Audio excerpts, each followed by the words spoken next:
जी अस्सलाम वालेकुम students. I hope so आप सब खैरियत से होंगे। और जो लास्ट टाइम मैंने आपको सेल्स टैक्स का लेक्चर दिया था रजिस्ट्रेशन के मुतालिक था वो, और उसमें हमने जो टॉपिक्स कवर किए थे आई होप सो आपने वो सब कंप्लीट कर लिए होंगे। मैं एक बार रिपीट किए देता हूँ कि लास्ट टाइम जो हमने टॉपिक डिस्कस किए थे वो था रजिस्ट्रेशन की डेफिनेशन कि व्हाट इज रजिस्ट्रेशन, और रिक्वायरमेंट ऑफ रजिस्ट्रेशन कि हम रजिस्ट्रेशन क्यों करवाते हैं। Then applicability of the rules थे, फिर एप्लीकेशंस फॉर रजिस्ट्रेशन थी, देन जो कौन कौन से डॉक्यूमेंट्स अटैच होते हैं हमारे एप्लीकेशन के साथ, and then procedure for approval of registration. यहाँ तक तो हमारा काम हो गया था कि हमारी अप्रूवल ऑफ रजिस्ट्रेशन हो गई है। देन उसके बाद हमने क्या करना है, तो मेरे ख्याल से आपने काफ़ी हद तक काम को कवर अप किया होगा। और मैं माज़रत चाहता हूँ कि मैंने कंटिन्यू लेक्चर्स अपलोड नहीं कर पाया कुछ मसरूफियात के बाइस, तो इंशाल्लाह अब मैं कोशिश करूँगा कि आपको कंटिन्यू लेक्चर्स डिलीवर करूँ। So our next topic is about temporary registration. तो आज इंशाल्लाह हम इस लेक्चर में जो टॉपिक्स कवर अप करेंगे वो तकरीबन आपका होगा temporary registration, change in the particulars of registration, and cancellation of multiple registration. आज तकरीबन हमने इस लेक्चर में तीन टॉपिक्स कवर अप करने हैं, क्योंकि बाज़ औक़ात स्टूडेंट्स देखते हैं कि जी रिकॉर्डिंग इतने मिनट की है तो वो सुनना नहीं गवारा करते। तो मैं उनसे यही रिक्वेस्ट करना चाहूँगा कि आप लोग कोशिश करके ये जो बेसिकली मैं लेक्चर्स दे रहा हूँ ये आप लोगों के लिए दे रहा हूँ ताकि आप लोगों के लिए आसानी हो। तो अगर मेरी तरफ से कोई एक स्टूडेंट भी सीख जाता है तो समझ लें कि मेरे लेक्चर को डिलीवर करने का, मेरा एक टाइम को स्पेंड करने का, इस पर खर्च करने का, इस पर सर्व करने का वो एक हक अदा हो गया। तो खैर हम शुरू करते हैं बिना टाइम वेस्ट किए। औज़ु बिल्लाहि मिनश शैतानिर रजीम, बिस्मिल्लाहिर रहमानिर रहीम। कुल हुवल्लाहु अहद, अल्लाहुस समद, लम यलिद व लम यूलद व लम यकुन लहू कुफुवन अहद। So, what is temporary registration? What you know about temporary registration? Basically इसके कुछ आपके पास पांच तकरीबन पॉइंट्स होंगे, तो इसको हम देखते हैं कि टेम्परेरी रजिस्ट्रेशन क्या होती है हमारी, उसको जरा हम डिस्कस करते हैं। उसके बाद हमारी आएगी compulsory registration, and then further on. अच्छा जी, टेम्परेरी रजिस्ट्रेशन क्या होती है? वन, अलाउड टेम्परेरी रजिस्ट्रेशन, कि किस सूरत में टेम्परेरी रजिस्ट्रेशन अलाउ करते हैं। Where a manufacturer applies for registration without having installed machinery.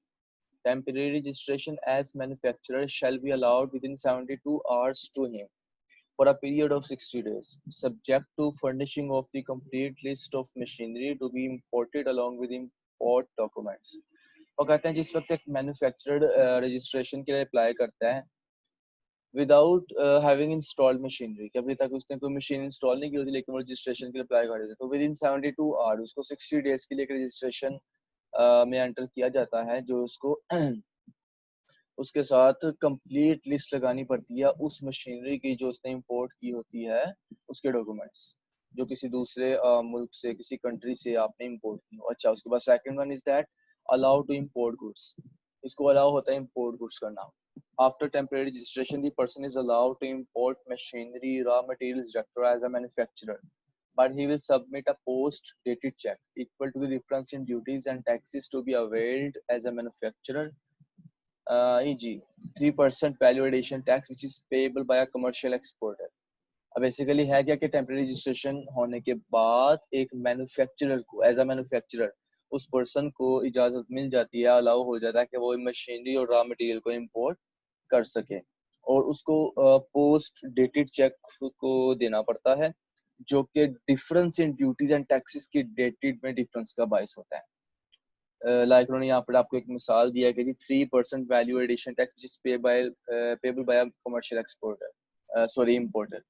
इसकी हमने लास्ट टाइम बात की थी कि जो आपका है कमर्शियल एक्सपोर्टर या इंपोर्टर, तो इसका क्या रोल अदा होता है यहाँ पे। जी आप मिसाल ले लें कि अगर 17,000 के इंपोर्ट हुई हो और उस पर जो मजीद 3% टैक्स दे रहा है, वो कौन टैक्स दे रहा है? Commercial importer. So that's why ये 3% आपका वैल्यू एडिशन टैक्स ऐड होता है। अच्छा जी, then third point is that termination of registration. Termination of registration क्या होता है? अच्छा, उससे पहले हम जरा देख रहे थे कमर्शियल इंपोर्टर का। मैं एक बार फिर से रिपीट कर देता हूँ कि कमर्शियल इंपोर्टर क्या होता है। लास्ट टाइम मैंने आपको बोला था कि आपने इसको देखना है डेफिनेशन को। कि क्या होती है इसकी डेफिनेशन। अच्छा, बेसिकली कमर्शियल इंपोर्टर वो होता है कि जो माल को किसी दूसरी मुल्क से अपनी बंदरगाह पर अपने मुल्क में मंगवाए और बगैर किसी तब्दीली के, without any addition in the shape of the product, तो उसको वो आगे से अपने मुल्क में सेल कर दें, आगे मजीद उसको एक्सपोर्ट कर दे, तो वो पर्सन जो है वो आपका कमर्शियल इंपोर्टर कहलाता है। Then termination of registration. अच्छा, जब जो रजिस्ट्रेशन है ये टर्मिनेट कब होती है? If the machinery is not installed and GPS global positioning system GPS tag photographs are not submitted within 60 days of issuance of the temporary registration. Such temporary registration shall be disabled and the post-dated checks submitted shall be encashed. वो कहते हैं जी कि जो ये वाली registration है, temporary registration, ये आपकी किस सूरत में टर्मिनेट होती है, कैंसिल होती है? अगर तो आपने जीपीएस टैग फोटोग्राफ मशीनरी के और नहीं जमा करवाए या फिर आपने मशीनरी इंस्टॉल नहीं की विद इन 60 डेज। जब आपको टेम्परेरी रजिस्ट्रेशन के लेटर आपको इशू है, 60 डेज के अंदर अंदर अगर आपने अपनी जीपीएस टैग फोटोग्राफ्स और मशीनरी इंस्टॉल्ड नहीं की तो आपकी जो रजिस्ट्रेशन है वो यहाँ डिसेबल कर दी जाती है, टर्मिनेट कर दी जाती है। और जो पोस्ट डेटेड चेक्स होते हैं सबमिट करवाए होते हैं उनको इन कैश कर लिया जाता है, मतलब कैश करवा लिया जाता है। Fourth point is that no input adjustment. इस पर कोई आपको इनपुट एडजस्टमेंट उस सूरत में नहीं मिलेगी अगर आपको रजिस्ट्रेशन है वो टेम्परेरी डिसेबल हो गई है। A person holding temporary registration shall file monthly return but shall not issue a sales tax invoice and वो कहता है कि जो पर्सन टेम्परेरी रजिस्ट्रेशन में इंक्लूड है उसको अपनी मंथली रिटर्न फाइल करनी पड़ेगी, लेकिन अपनी सेल्स टैक्स इनवॉइस इशू नहीं कर सकता। And if such invoice is issued no input tax credit shall be admissible against such invoice. अगर तो इस तरह कोई टैक्स इशू की गई टैक्स इनवॉइस तो इस तरह की इसके अगेंस्ट कोई भी टैक्स क्रेडिट, मतलब जो रिफंडमेंट ऑफ टैक्स होती है हम हुकूमत से लेते हैं, वो उसकी टर्म्स एंड कंडीशंस आपकी अलग होती हैं, तो उसको इस पर कोई भी क्रेडिट एडमाइसिबल नहीं होगा। And fourth point is that no sales tax refund. वही बात आ गई ना, नो टैक्स क्रेडिट नहीं, नो सेल्स टैक्स रिफंड होगा। No sales tax refund shall be paid to the person during the period of temporary registration and the amount of input tax may be carried forward to his returns for subsequent tax periods। ये साथ साथ tax periods चल रहे हैं उसके में भी carry forward कर दी जाए, इसको कोई किसी किस्म की टैक्स रिफंड नहीं मिलती। अच्छा, टेम्परेरी रजिस्ट्रेशन के बाद आपकी आती है जी एक कंपल्सरी रजिस्ट्रेशन। वो सेकंड आपकी है, उसको जरा देख लेते हैं।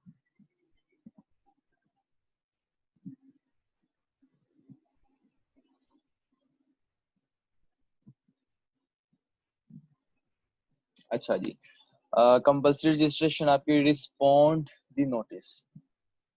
फर्स्ट इसका रिस्पॉन्ड नोटिस करना होता है। If a person who is required to be registered does not apply for registration. अगर एक पर्सन है जो कि रजिस्टर्ड होना उसके लिए रिक्वायरमेंट है लेकिन वो रजिस्ट्रेशन के लिए अप्लाई नहीं करता तो उसको एक नोटिस आ जाता है। Notice shall be issued to such person giving an opportunity of being heard. कि उसको एक अपॉर्चुनिटी मिलती है कि आप खुद को अपने पास हमारे पास रजिस्टर करें एफपीआर के पास after receiving a return reply and personal hearing is so desired by the person the commissioner shall pass an order whether or not such person is liable to compulsory registration। अब होता है कि आज ही respond दी notice. Compulsory registration का क्या scene है कि अगर तो एक पर्सन उसने खुद को रजिस्टर नहीं करवाया या उसको पता नहीं था रजिस्टर करवाना है, उसको करवाना नहीं आता, तो उसको जी एक जो एफपीआर का कमिश्नर है उसकी तरफ से एक नोटिस आता है और उसकी टीम की तरफ से कि आप खुद को रजिस्टर करें, और वो पर्सन या तो रिटर्न रिप्लाई करेगा या फिर कॉल करेगा, जिसको मुनासिब रहेगा उस तरह से वो कांटेक्ट करेगा कमिश्नर से।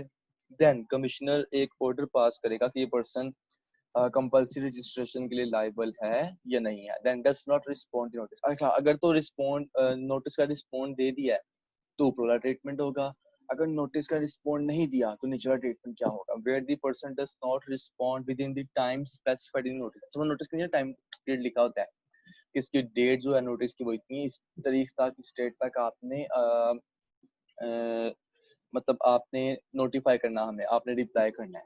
The commissioner shall transmit the particulars to computerized system। जो कमिश्नर है वो ट्रांसमिट करेगा पर्टिकुलर्स को कंप्यूटराइज सिस्टम में which shall compulsory register the said person। तो उस सूरत में फिर उसको वो खुद ब खुद ही रजिस्टर्ड कर देंगे। अच्छा, then intimation of registration.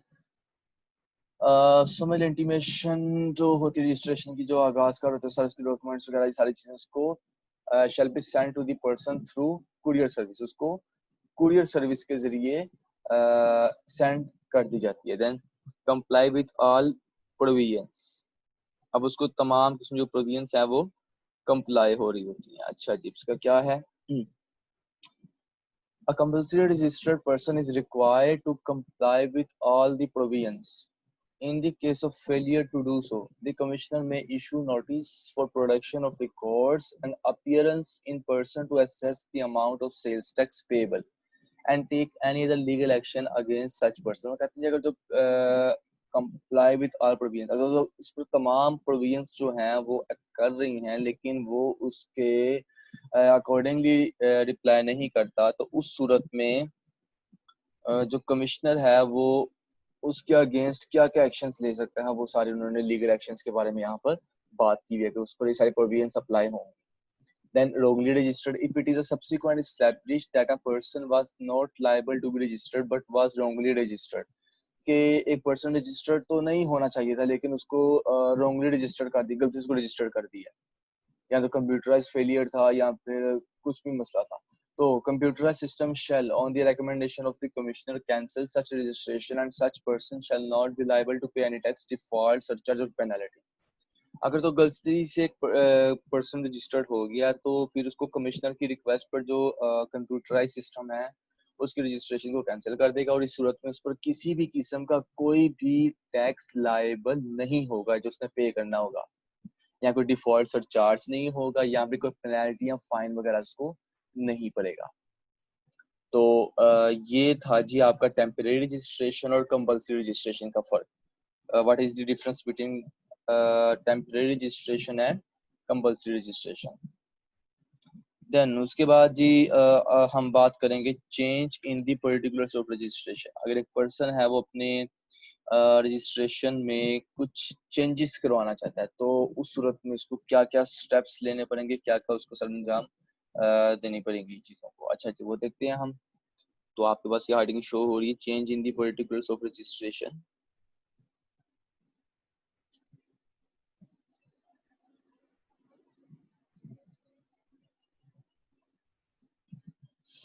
Notify the change in particulars.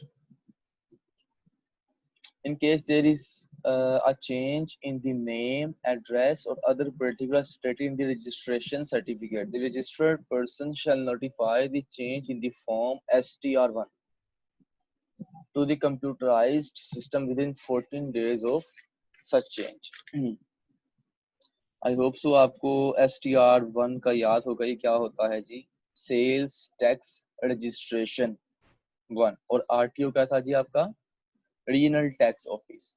अच्छा, जो अगर कोई पर्सन है वो चाहता है कि उसकी कुछ चीज़ों में चेंज आ जाए, उसके नेम में चेंज आ जाए या उसके एड्रेस में या पर्टिकुलर्स में चेंज कर दिया जाए, तो सूरत में उसको 14 डेज के अंदर अंदर नोटिफाई करना होगा, अप्लाई करना होगा रजिस्ट्रेशन ऑफिस में।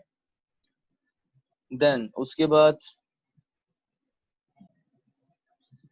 the next step is that allowed change of business category. अब उसको किस चीज़ का चेंज करने की इजाज़त है? The change of business category as manufacturer shall be allowed subject to fulfillment all applicable requirements as specified in rules 5. तो जो मैन्युफैक्चरर है अगर उसने अपनी कैटेगरी चेंज की है तो उसको अलाउ है कि अपने सब्जेक्ट को एप्लीकेबल जो है रिक्वायरमेंट्स के मुताबिक रूल्स 5 में चेंज कर सके। Approval of change, in case of approval of change applied for, a revised registration certificate shall be issued through computerized system which will be effective from the date the concerned person has applied for the change. अगर जो change है उसका approval आपको मिल गया, आप चाह रहे थे आपको नाम में चेंज, आपको बिजनेस कैटेगरी में चेंज आ जाए, किस चीज में आपने चेंज करवाया है, उसकी अप्रूवल मिल गई है, तो उस वक्त में कंप्यूटराइज सिस्टम से आपको एक रिवाइज रजिस्ट्रेशन सर्टिफिकेट जारी होगा, जिस डेट से अप्लाई किया था उस डेट से नेक्स्ट तक वो इफेक्टिवली होगा, मतलब तब तक वो असरात उसके मतलब इफेक्टिव रहेगा, उसका काम जारी रहेगा। Then modify registration of a person, अगर तो मॉडिफाई करना है, the commissioner may modify registration of a person on the basis of available information or particulars and after making such inquiry as he may deem necessary and after providing reasonable opportunity of being heard to a concerned person. अगर commissioner है वो उसको इख्तियार हासिल है, वो registration को modify कर सकता है on the basis of available information और पर्टिकुलर्स। उसको वो तमाम इंफॉर्मेशन पर्टिकुलर्स मौजूद हों उसके पास जो उसकी रिक्वायरमेंट को पूरा करते हैं। अच्छा, ये तो हमने पढ़ा टेम्परेरी रजिस्ट्रेशन और कंपल्सरी रजिस्ट्रेशन का फर्क, change in the particulars of registration and अब नेक्स्ट टॉपिक है जी ट्रांसफर ऑफ रजिस्ट्रेशन, कि रजिस्ट्रेशन को ट्रांसफर कैसे किया जाता है। अच्छा जी, आपको सामने आ गया ट्रांसफर ऑफ रजिस्ट्रेशन का। द रजिस्ट्रेशन में be transferred from one commissioner to another to LTU और आरटीयू। अब एलटीयू से आरटीयू या फिर कमिश्नर से किसी दूसरे कमिश्नर को जो रजिस्ट्रेशन है वो ट्रांसफर की जा सकती है। If a registered person intends to shift his business activities from the jurisdiction of one commissioner to another or has any other valid reason, he may apply for the transfer of his registration, which is subject to approval by the sales tax department. अब होता क्या है कि एक person है, suppose करें जी वो लाहौर में काम कर रहा था, लाहौर से उसने अपना हेड ऑफिस उठाया, अपना काम उठाया, वो चला गया कराची। तो अब उसकी जो उसके अंदर आरटीओ आ रहा था, सेल्स टैक्स ऑफिस आ रहा था, वो एक कमिश्नर की जुरिस्डिक्शन का था। अब जब वो कराची में गया तो जाहिर बात है किसी दूसरे कमिश्नर की जुरिस्डिक्शन में आ गया है, तो उसको वहां से अपने ट्रांसफर करवाने पड़ेगा रजिस्ट्रेशन को कराची में, एक कमिश्नर से दूसरे कमिश्नर, और कमिश्नर ही करेगा या on the request of acquisition of the registered person. The commissioner, RTO or LTO, in whose jurisdiction the registration is now transferred, shall exercise the jurisdiction over such person in the manner as if it always had such jurisdiction. तो जिस jurisdiction में वो person आया, registered person इसकी हदूद में आया है, और वो कमिश्नर अपने मुताबिक ही उसको प्रैक्टिस करेगा जो उस पर applicability of the rules file होते हैं। Then option to file application with commissioner. अब जो कमिश्नर है उसके पास एप्लीकेशन फाइल करने का क्या ऑप्शन है। The person applying for registration, change in particulars और ट्रांसफर ऑफ रजिस्ट्रेशन, तीन चीजें हैं रजिस्ट्रेशन के अप्लाई करने के लिए, पर्टिकुलर्स में चेंज के लिए और ट्रांसफर करने के लिए। It exceptional cases file an application in the RTO. The commissioner at RTO will then send such application to the computerized system within 3 days. अब एप्लीकेशन फाइल किस सूरत में होती है, अगर तो उसने अपनी रजिस्ट्रेशन करवानी, अप्लाई करना, या पर्टिकुलर्स में चेंज करवाना या फिर ट्रांसफर करनी, तो वो अपने आरटीओ में अप्लाई करेगा, फाइल करेगा एक एप्लीकेशन, और फिर वहां से जो कमिश्नर है वो इस एप्लीकेशन को 3 दिन के अंदर अंदर कंप्यूटराइज सिस्टम में रिकॉर्ड करेगा, उसको ट्रांसफर करेगा। देन कैंसिलेशन ऑफ रजिस्ट्रेशन, इसका ये लास्ट टॉपिक है, कैंसिलेशन ऑफ रजिस्ट्रेशन इस लेक्चर का। अब कैंसिलेशन ऑफ रजिस्ट्रेशन किस सूरत में होती है। In case of multiple registrations, the registered person shall retain only one registration and surrender all other registrations. अगर तो एक से ज्यादा रजिस्ट्रेशन होंगे तो फिर जो पर्सन है जिसने रजिस्टर करवाया था खुद को, उसके लिए लायबल है कि वो तमाम रजिस्ट्रेशन जो दूसरी हैं उसको सरेंडर करे, बताए उनको कि जी मेरी रजिस्ट्रेशन हुई है, आप ये रजिस्ट्रेशन जारी रखें। So FPR may in special cases allow multiple registration of manufacturing units located in different LTO or RTO. वो कहते हैं कि बाज़ औक़ात जो FPR होती है वो एक पर्सन को मल्टीपल रजिस्ट्रेशंस अलाउ कर देती है, क्योंकि अगर तो उसके RTO और LTO डिफरेंट लोकेलिटीज में है, डिफरेंट लोकेशंस पर हैं ऑफ द सिटीज। तो खैर आज के जिस टॉपिक में हमने कवर किया अल्हम्दुलिल्लाह वो था आपका टेम्परेरी और कंपल्सरी रजिस्ट्रेशन का फ़र्क। What is the difference between compulsory registration and temporary registration, and what are the changes in particulars of registration, के change in the particulars of registration के क्या methods हैं। Then what is the transfer of registration and option to file application with commissioner। Then last one is that cancellation of multiple registrations। I hope so you will got it। So आज का lecture हम इतना ही रखते हैं, तो इंशाल्लाह बाकी next lecture में हम लोग बात करेंगे आपकी डी रजिस्ट्रेशन से नेक्स्ट। सो स्टूडेंट्स अपना ख्याल रखिएगा, टेक केयर ऑफ योरसेल्फ, और इस लॉकडाउन में आप घर पर तो हैं ही, खैर अपने आपको भी बचाएं, स्टे होम स्टे सेफ की पॉलिसी अपनाएं, और घर में बैठे सिर्फ वक्त ज़ाया ना करें, बल्कि कोशिश करें अपनी स्टडीज़ पर फोकस करें, जितना हो सकता है एटलीस्ट उतना तो कवर अप करें ना, बाकी अल्लाह पाक मज़ीद बेहतर करेंगे। टेक केयर ऑफ योरसेल्फ, अल्लाह हाफिज़।